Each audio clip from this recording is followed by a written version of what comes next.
the jihad. My name is Abina Johnson, and this is Focus on Liberia. Hit it! From Cape Mount to Cape Palmer, Mount Nimba to Atlantic Ocean, Obomi Hills to Pokondre, to educate, elevate, and promote.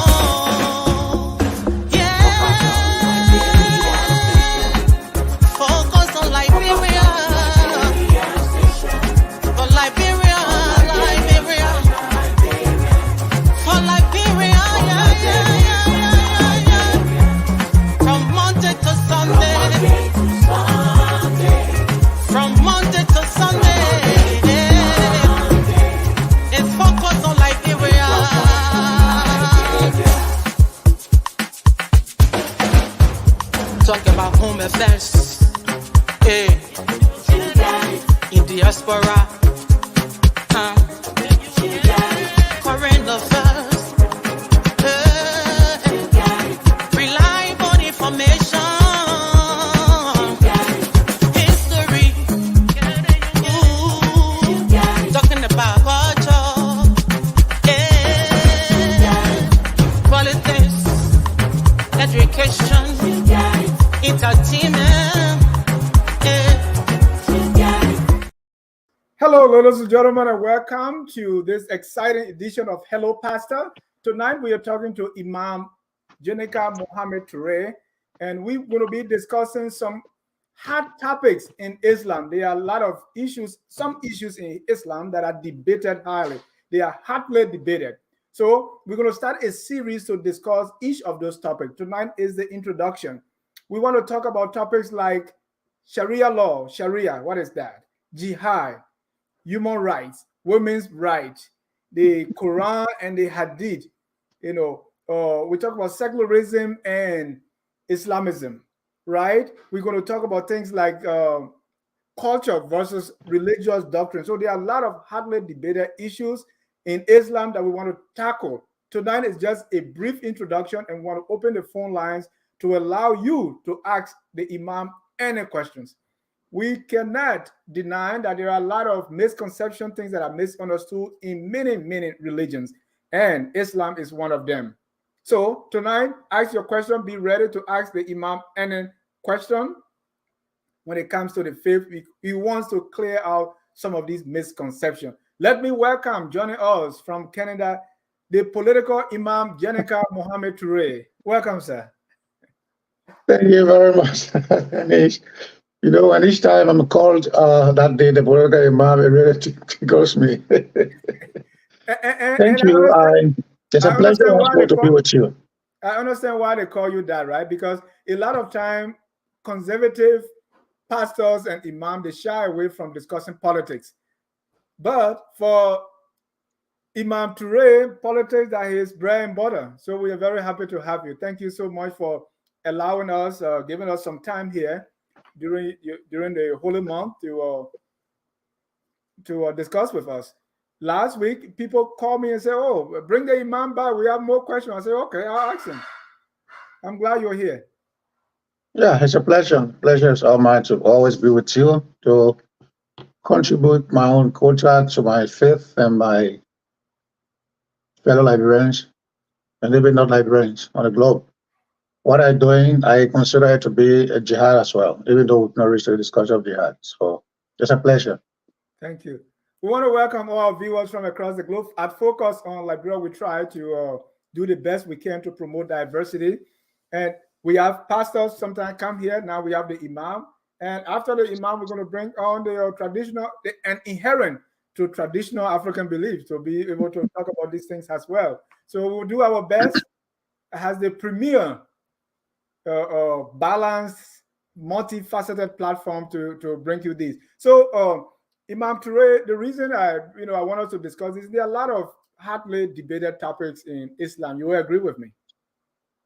Of course, yes, I do. And let me start with asking you, why is it so, right?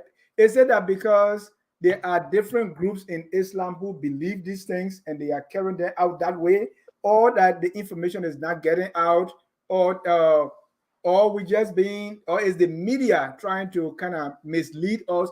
Why do we have these hotly debated and, if I may say, controversial topics in Islam?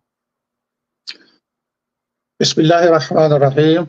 In the name of Allah, the most gracious, the most merciful, we ask Allah to bestow His peace and blessing on all of His prophets and messengers, especially the seal of Prophet Muhammad, his household, and his companion, and all those who tread the path of guidance to the day of judgment. To answer your question briefly, in every religion, we have some controversy. Islam is not an exception. And sometimes some of these controversies are giving birth to or due to either political, social, cultural differences. And sometimes most of these controversies are being made vivid or understood by those who delve in the religion. Unfortunately, for those who are not schooled to follow, those who see either preaching or probably teaching. And to be honest, then Islam is a religion that I always tell people, it's good to understand Islam before you know Muslim. In our own setting.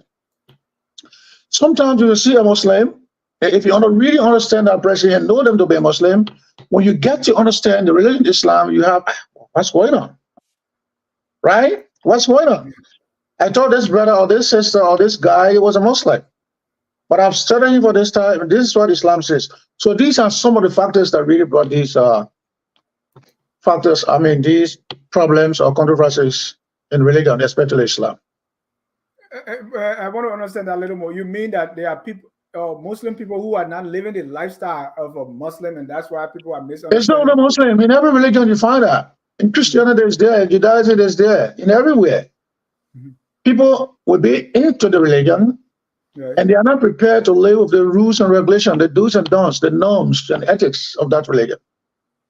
So if you do not read or understand anything about that religion, you say this guy is a Muslim or this guy is a Christian, and you see their behavior, having known them, and let you get to know the religion in which they are, you see that differences, those variances will be there. Right. So, yeah. So you know, and Islam is no exception, to be honest. Do what I say, but don't do what I do. So people. Sometimes it's not based on do what I say. Sometimes it's based on just probably ignorance. Ignorant. All right. Yeah. So I want us to quickly go over some of these, and we'll have time in the weeks and months ahead to deal with them one at a time, right? Okay. But briefly, I want to start with this big question of Sharia. I know. Right.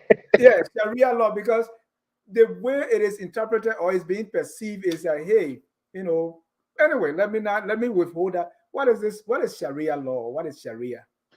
You know, among everything that we are discussing tonight, that is the most important, if I would say, amongst all of the subtopics you just mentioned. That's Sharia and what you call secularism.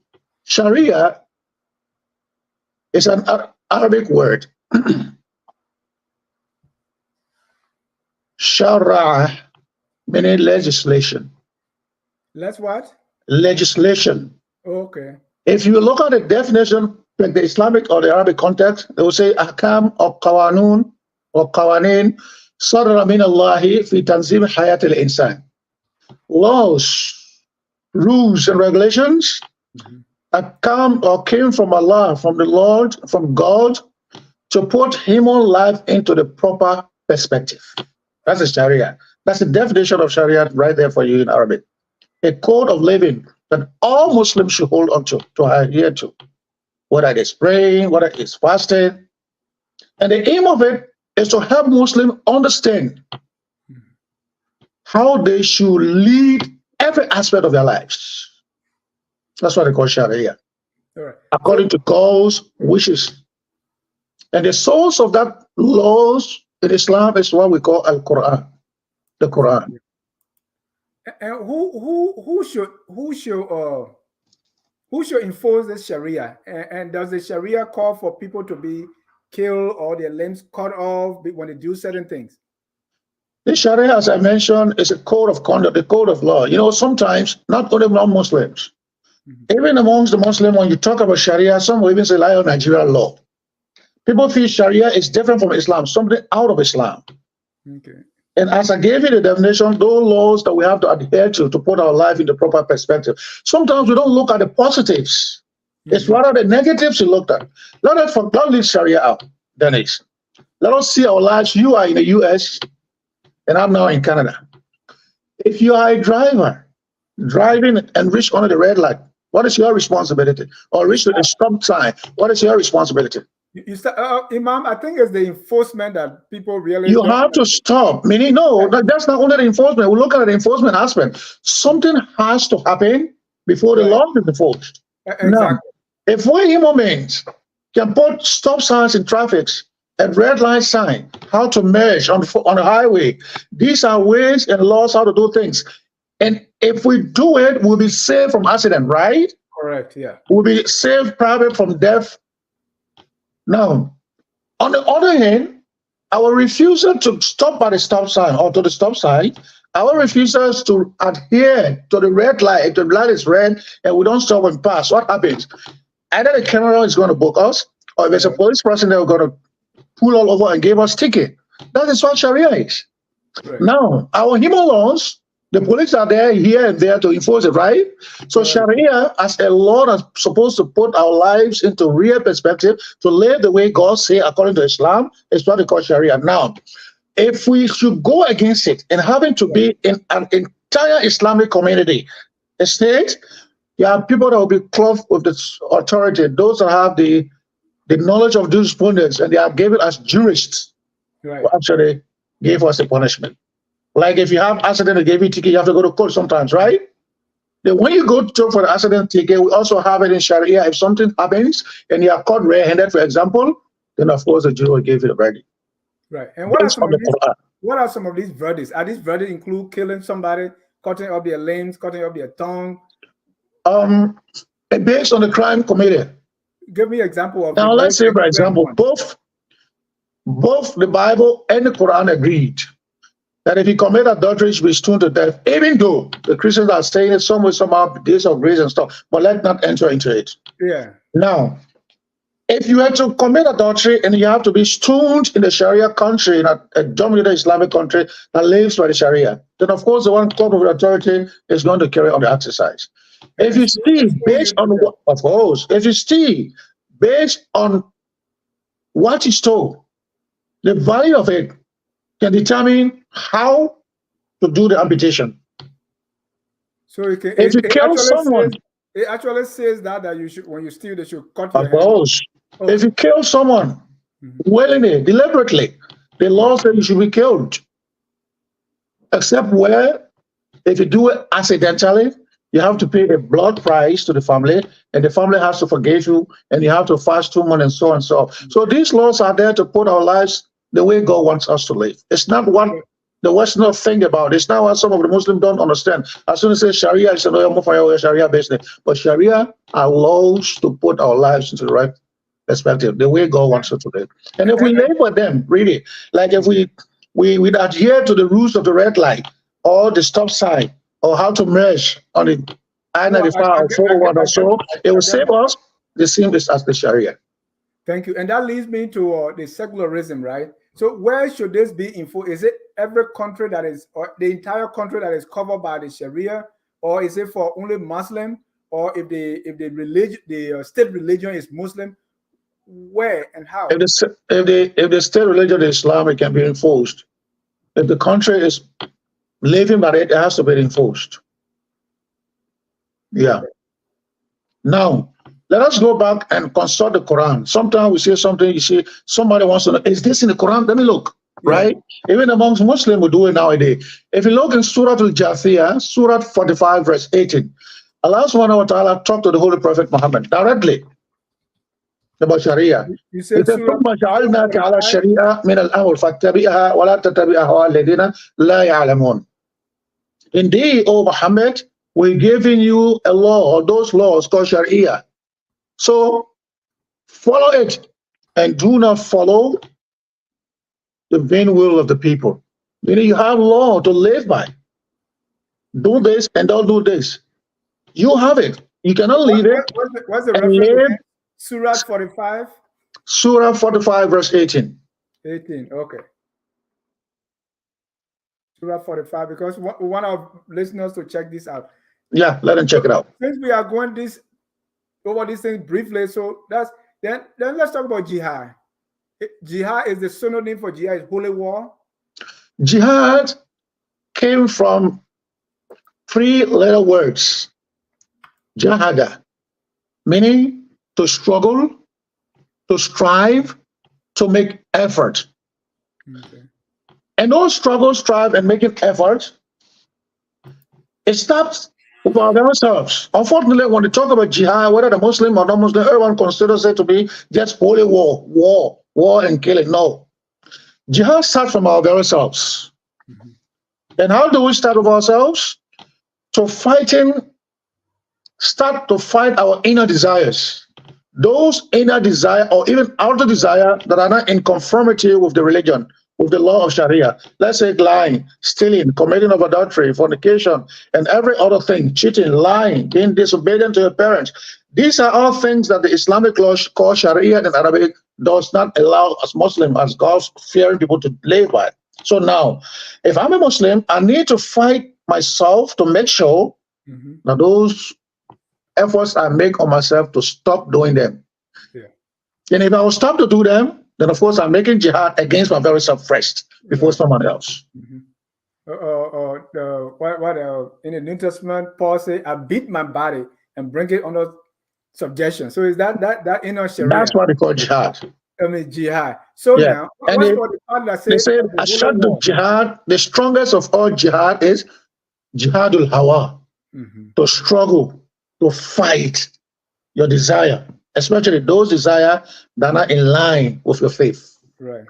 Like that's the greatest of jihad. When Imam left cookie business and they said, no, you got to find that first. So now, is there anything about jihad that tell you to go use violence to conquer people so that to convert them to Islam? No. There's nothing in Islam like that, to violently conquer people and bring them. In the first place, we talked last night, someone asked a question whether there's a compulsion in religion, right? There's no compulsion in religion. There's a la ikrah fi din. There's no compulsion in religion. You cannot force anyone to accept your religion. Gone are the days. The Quran is there to tell you. It says, talk to people with beautiful preaching and wisdom. Convince them. If the seed fed, they would accept it. But to force them into the religion, no. But are there people who believe Islam that way and they are doing it? Yeah. You have some who really understand it that way and probably believe it in that way. Yes, of course. Because every time you talk about it, then they will say, hey, Christians have holy wars too.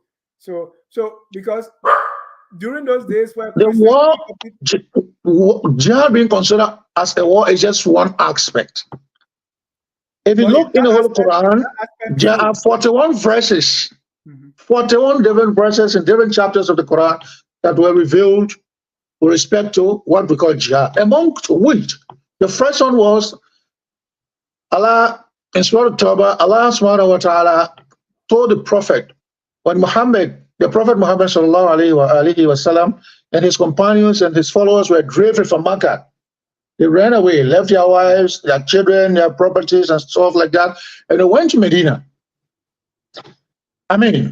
After some time, an injunction came to Prophet Muhammad. He said, no, go back. You can stay, fight those who have driven you from your homes, from your property, from your family. Go and fight them. Fight until the religion of Islam can remain. You know what it means to run? You keep running away from somebody that's pursuing you. Meaning what you hold on to, they will keep running and they will make sure it ends, right? So that was one of the injunctions. But jihad does not only mean to fight. To defend yourself, to defend your religion, and one of the things that is considered as jihad now. The Prophet final sermon, he told us that there's no, that we should not, as Muslim, oppress. Oppression is not accepted. We should not oppress and we should not accept oppression. So if someone is oppressing you as a Muslim, to make sure that you will not accept that oppression in any forms and manners, they also as well considered as jihad. You are striving, meaning defending your Islam, your religion. All right. And ladies and gentlemen, we are talking to Imam Jeneka Mohammed Turay on some of the hotly debated topics in Islam. This is just the introduction. We're going to go topic by topic to each. So that takes us to our next topic, which is women's rights. And I know you are very passionate about this. Our first topic maybe will be women's rights. Let's talk about women's rights in Islam. What does the Quran say about the rights of women? You know, then it's quite unfortunate. Sometimes you hear from the non-Muslim, and sometimes some of even the Muslims, I mean, they do not look at rights of women. I can say this for the record, openly, and I can boast. The right that women have in the religion of Islam, they don't have it in any other religion. Really? I didn't know that. I'm telling you. The right women have in Islam, they don't have it in any other religion. Unfortunately, some of these rights have been covered by culture. Mm-hmm. Some of these rights have been covered because probably we don't know. But just how a man has a right to education, as well the woman has a right to education.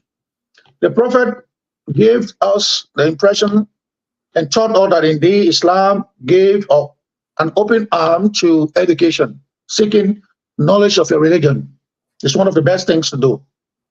He said, seeking knowledge in Islam is a compulsion, it's compulsory on every male and female.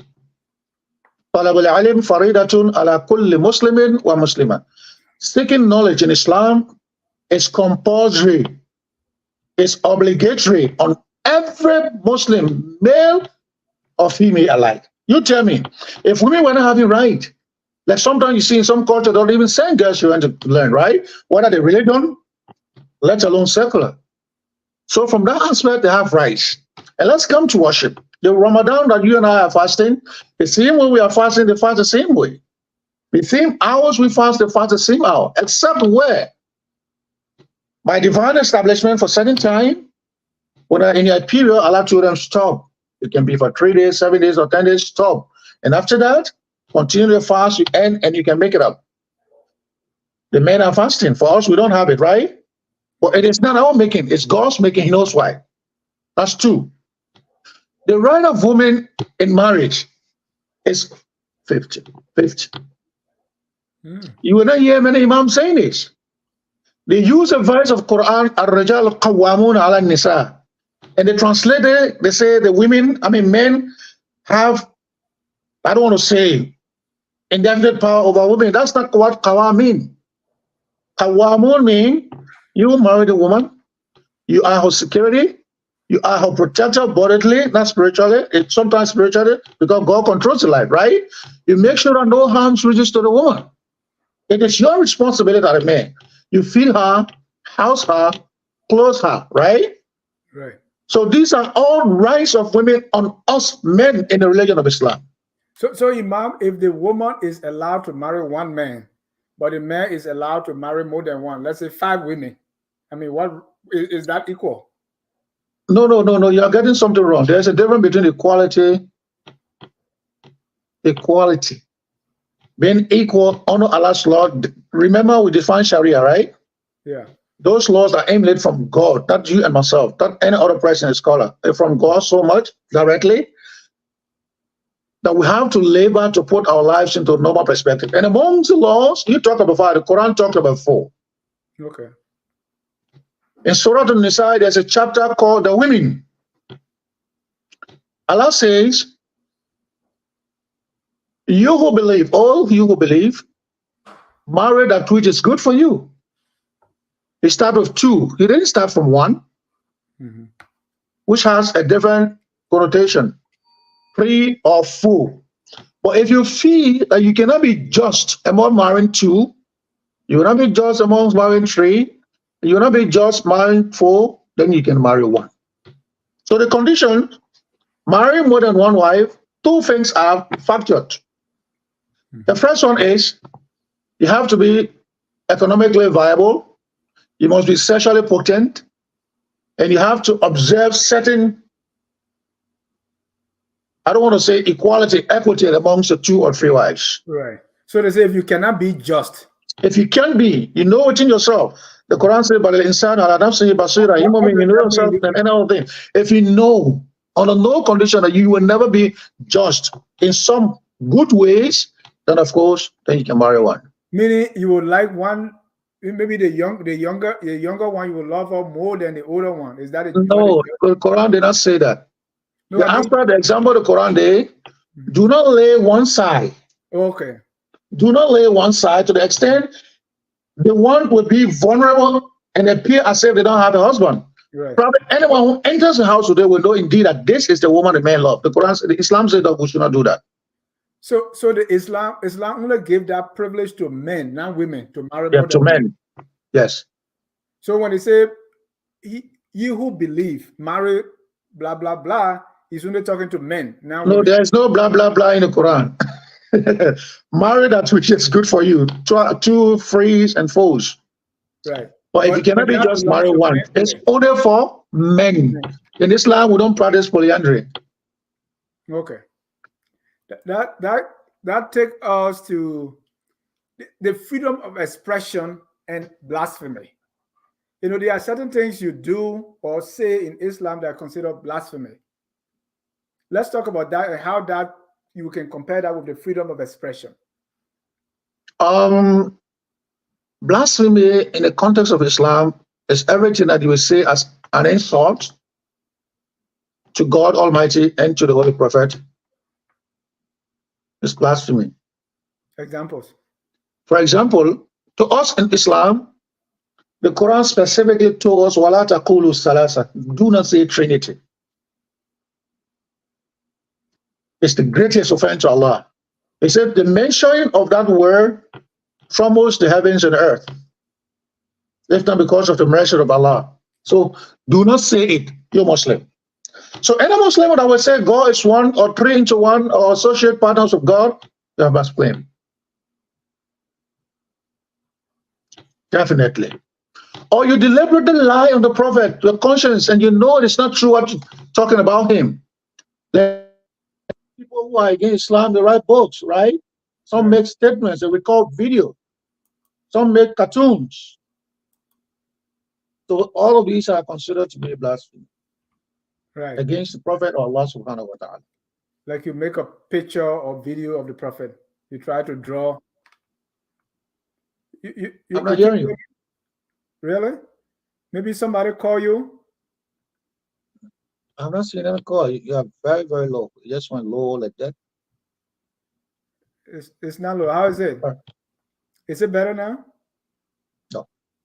Then you can go out and come back in. I think it's, okay. It's your. At Focus on Liberia, we discuss everything Liberia, from education to politics, arts and culture, entertainment, agriculture, history, religion, family, and technology. Focus on Liberia uncovers and showcases the best of Liberia and shows the world the truth about Liberia. We educate, elevate, and promote all things Liberia. Welcome back. Welcome back to this edition. We are with Imam Jeneka Mohammed Turay. Imam, your face is cut off, so you just move back small. So good. All right.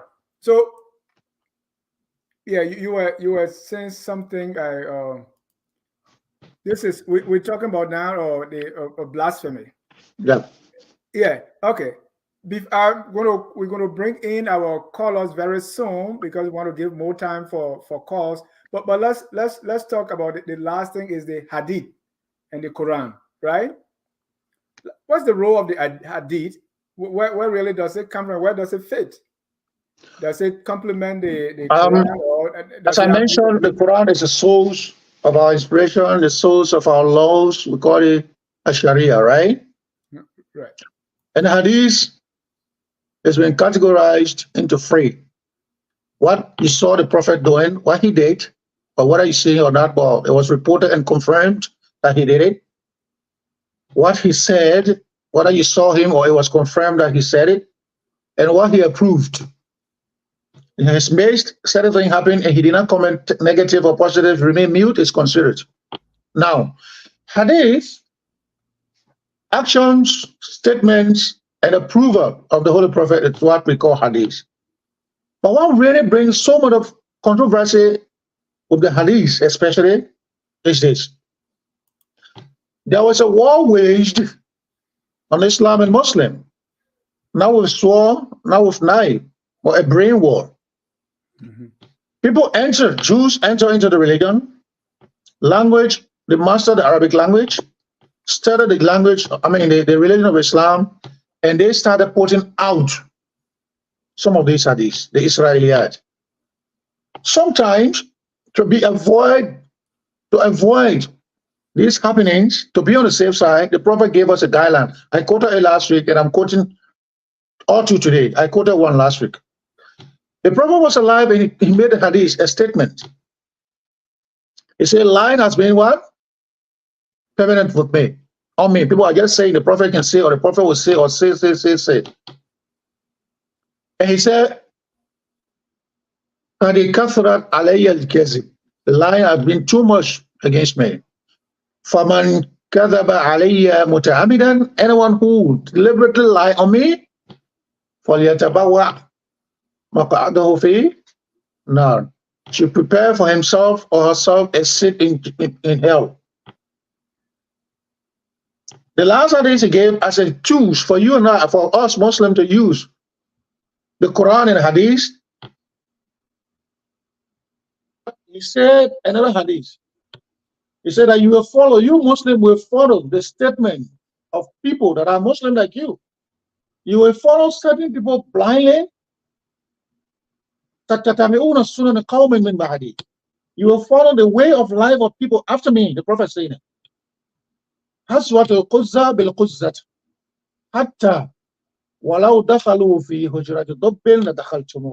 After me, you Muslims, you will follow the ways and caprices of many people. You will follow the statements and actions of so many people, even though you are Muslim. Step by step, footprint by footprint, to the extent that even if they were to enter the house or a room of a bear, you will stay entered, knowing the danger to your life. And the final one, he says, after me, if there comes a hadith, a statement, or somebody say, the Prophet say, please don't just accept it. Compare it with the Quran. If what the Quran is saying, it is the same thing that hadith is saying, then it's from me. But if the Quran is saying something else, because the Quran, this is what? The source of Sharia, laws, legislation. If the Quran is saying something else, and the hadith is saying something else, it's not from me. Throw it out. Don't work with it. And you say other people enter Islam, they study, and they started putting out this hadith. You're low again. I don't know what's going on. See, yes, go ahead. If you put your volume up. Yeah, it's up to the last. Right. Right, because I'm about to bring. So, ladies and gentlemen, if you want to join the conversation, the number is on the screen, 605-313-6004. The code is 791-403#. Please call in so that you can ask the Imam any question. So who is responsible for these hadiths, or the false hadiths, the ones that are not from the Prophet? Who was it? I'm not hearing it at all. Oh my God.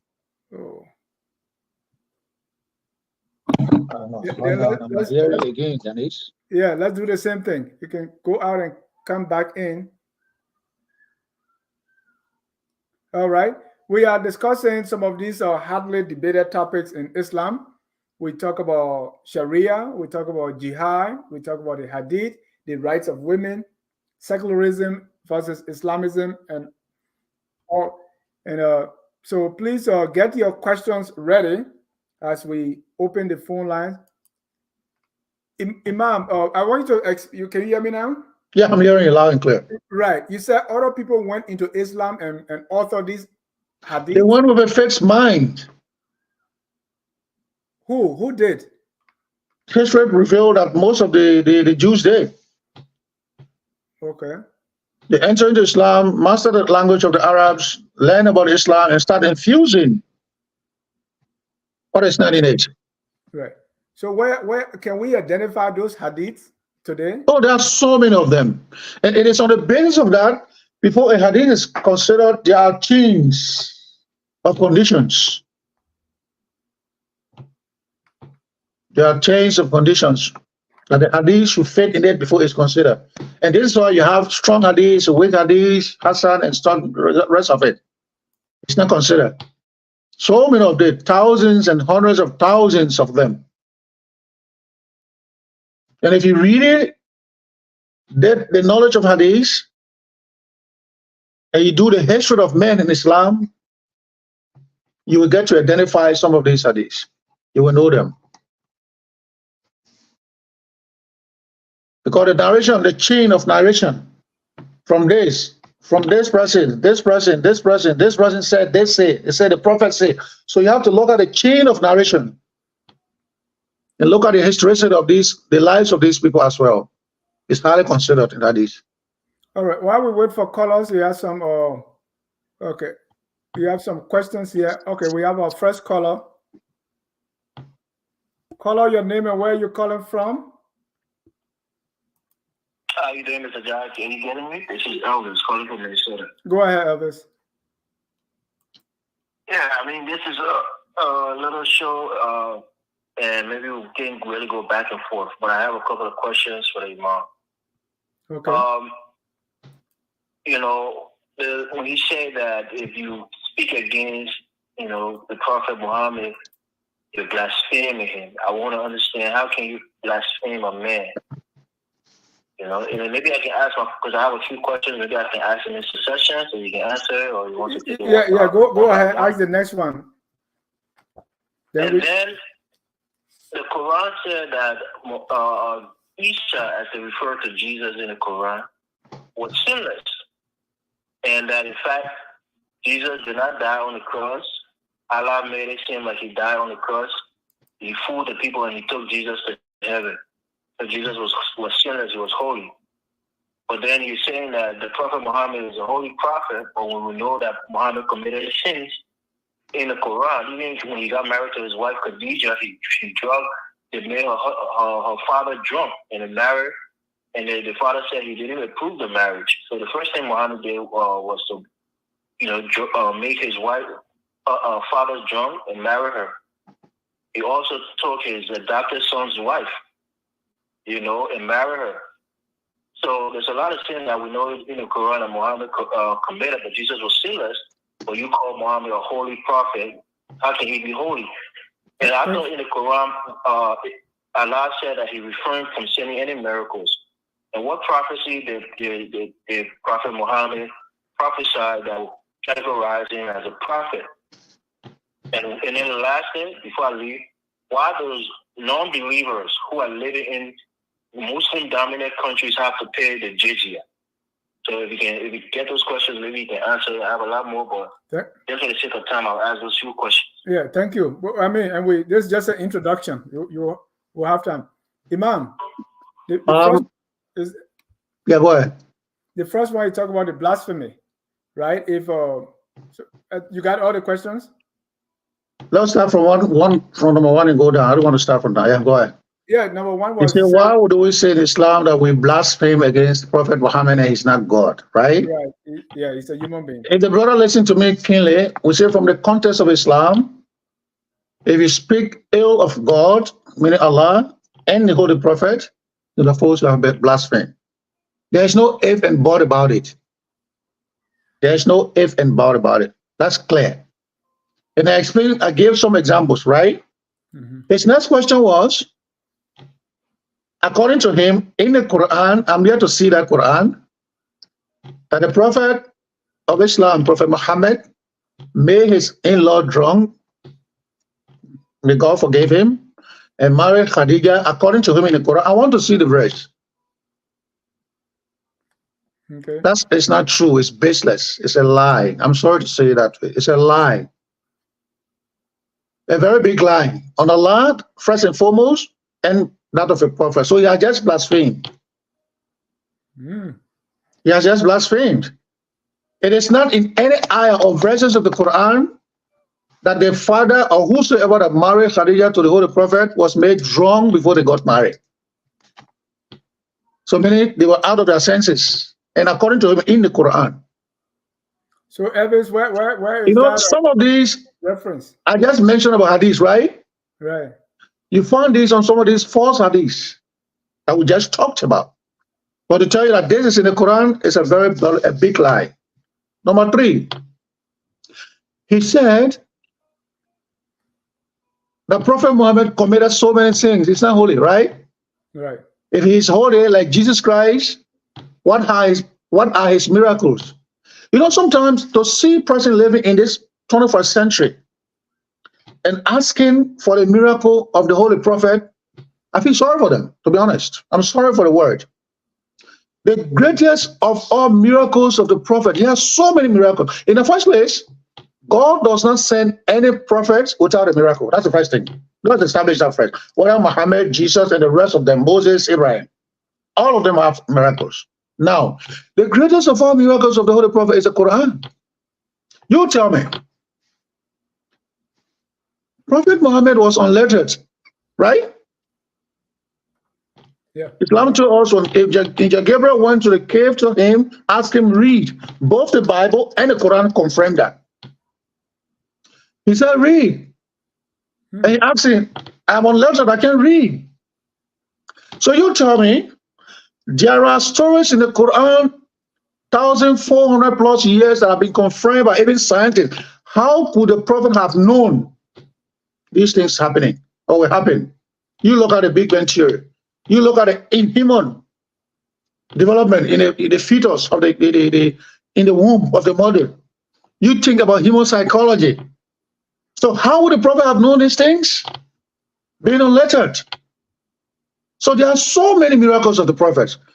Many miracles. And apart from the Quran being a holistic one, Prophet Muhammad was greeted by trees whenever he passes by. The Quran are you so much doubtful about.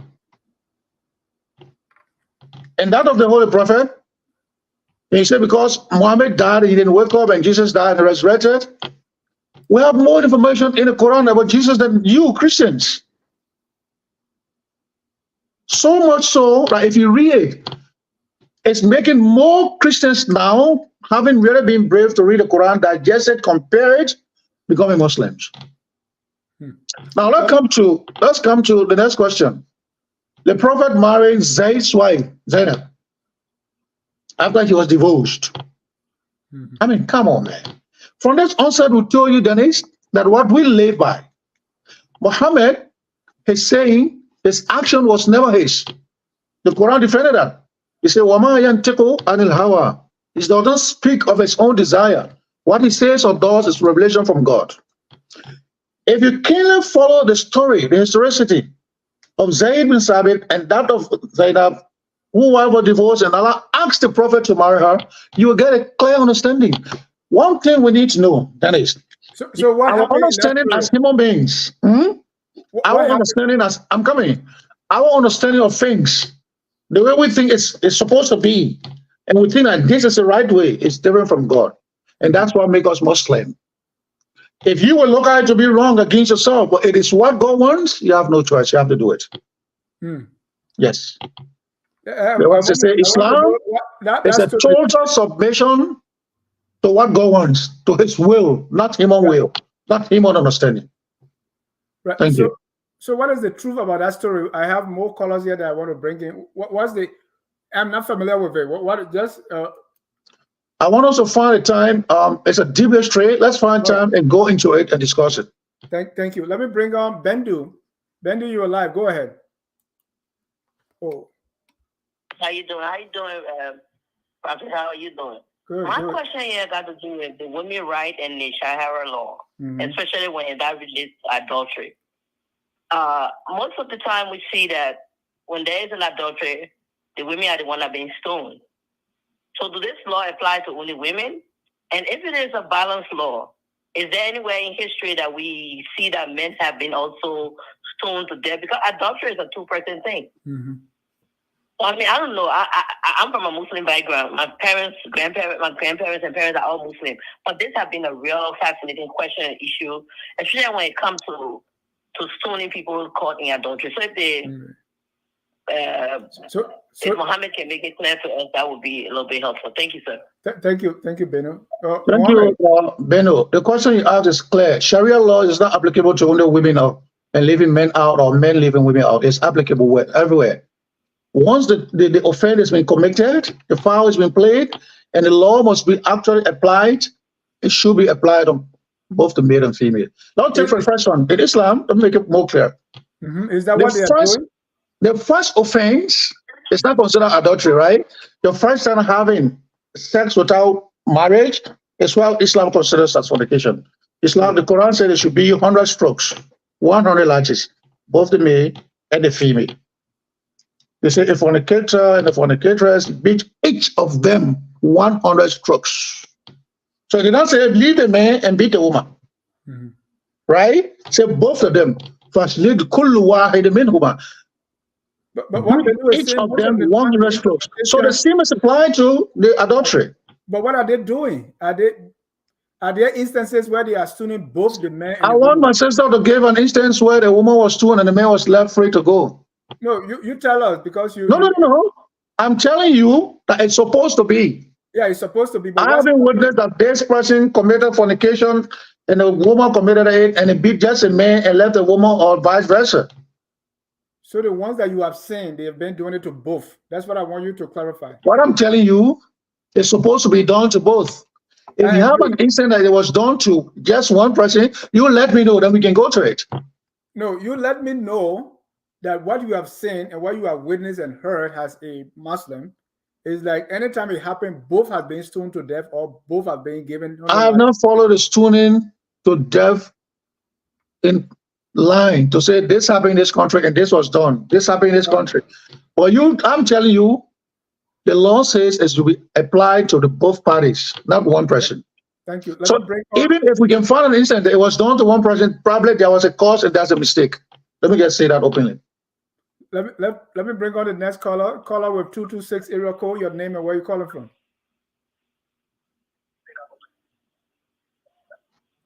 Go ahead, caller, your name and where you're calling from. 226 area code. Oh, yeah. My name is Edward. Hello? Yeah, go ahead, your name and where you're calling from. My name is Edward Willard. I'm calling from Canada, to be specific, to Toronto. Go ahead, Edward. All right. My question to the Imam. As you said, is the Quran. Let's say the Hadith equal to the Quran. I didn't get that. The Hadith is what? Is the Hadith equal to the Quran? That's his question. No. He said no. The Quran is a fresh source. So that it has edge. What about the Hadith? The Hadith can never be bigger than the Quran. Thank you. I didn't say greater. He said, are they equal? They are not. He said no, Edward. So the higher use the Hadith to interpret the Quran. That's my final answer. My question. It is not Hadith that is used to interpret Quran, my brother. Thank you. All right. Edward, thank you for calling. All right, let me bring on Hassan Kone. Yeah, hey Dennis, thanks for taking my call, and thanks for I don't know if he's an imam or thanks for being on the show today. I got a couple of questions, right? I mean, can you explain Muhammad's marriage to Aisha when she was 6 years old and consummated the marriage when she was 9, right? Was that ordained by God? Did God wanted Muhammad to sleep with Aisha when she was 9 years old? And secondly, you try to you guys thinking too when it comes to the hadith that's contradicting things that in modern society that people will frown upon. You guys look at it and say that's a weak hadith, right? But the ones that supports your claim. You know, you guys say, oh, that's a good hadith, right? But all of those hadiths and stuff like that was how you call it, was written down by people, followers of the Prophet. And then when it comes to women rights, look, one more question. Why do Muslims pray on Friday? I understand Christians, I'm not religious, but Christians worship on Sunday because Jesus resurrected on Sunday, right? So why do Muslims pray? Was that something that God told Muhammad that you should go on Friday, or he was just looking for a day because the Jewish got Saturday, Christian got Sunday, and so they just pick Friday? Thank you. What's the significance behind Friday? Thank you. We got 2 minutes. The Imam has 7 minutes. The questions that are coming are so enjoyable. Unfortunately, the time has just caught up. Yeah. Now let me just run to these question from our brother Connie. He talked about the marriage of Aisha. She was 6 years and consummated the marriage at 9. You see, I just mentioned some Israeliyat hadith, right? Some default history and hadith that you place into Islam.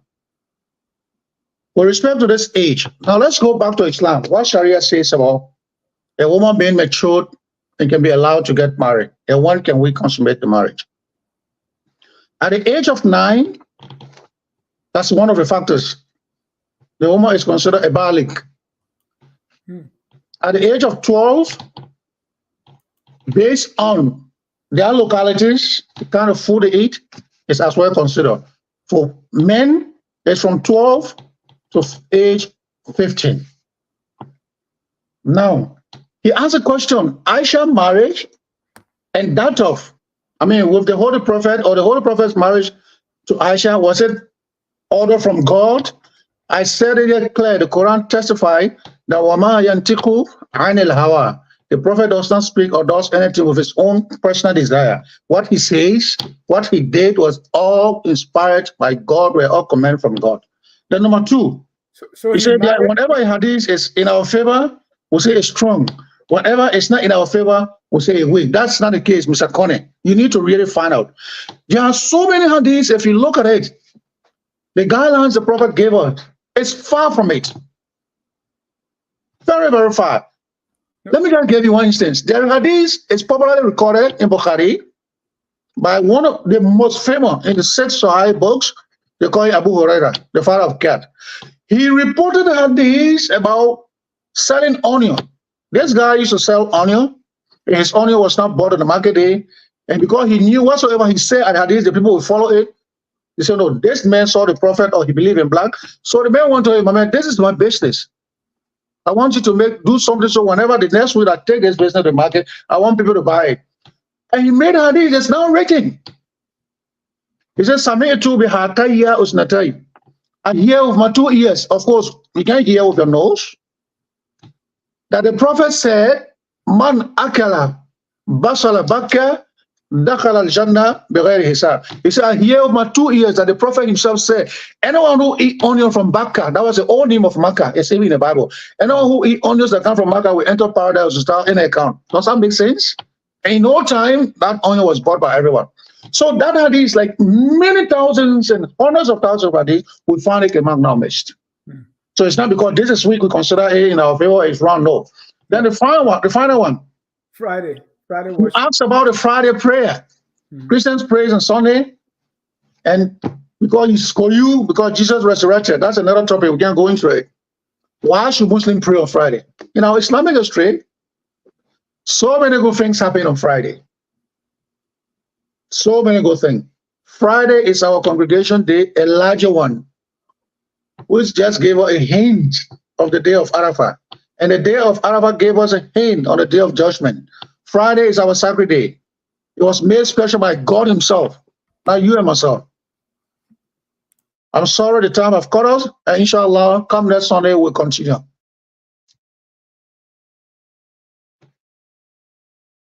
Thank you very much. Our time is out, and there are more callers, but we'll continue another time. Inshallah, by the grace of God. Because you said, like the 9-year-old, you said when a girl is 9, she has reached the time to marry. I didn't get that part. I told you, Islamic law says, is a balagh al-jariya tis as-sinin. Whenever the female reaches 9 years, his right can be due to her. What against and what is for her. That's one. It doesn't mean that if you marry 9 years, we have to consummate marriage. No. But they are hinting us a related age of 9 is mature in Islam. A male age from 9 to 12, a woman is considered. A male from 12 to 15 is considered. Not our secular understanding here, but that's Islam. That's the law. Okay, 9 to 12. She's 9 to 12. Yeah. Do man business. Yeah. All right. Thank you so much. Our time is fast, man. We have more. Not only men, every right for or against can be applied to her. All right. Thank you so much. And we'll continue another Sunday, not this Sunday, but we'll let you know. Okay, no problem. Your time, and we'll thank our viewers for watching. At this time, we close with our song that says, "We are all Liberians. We want to appreciate your time. Good day, and God bless you." We are Liberians. Liberia is our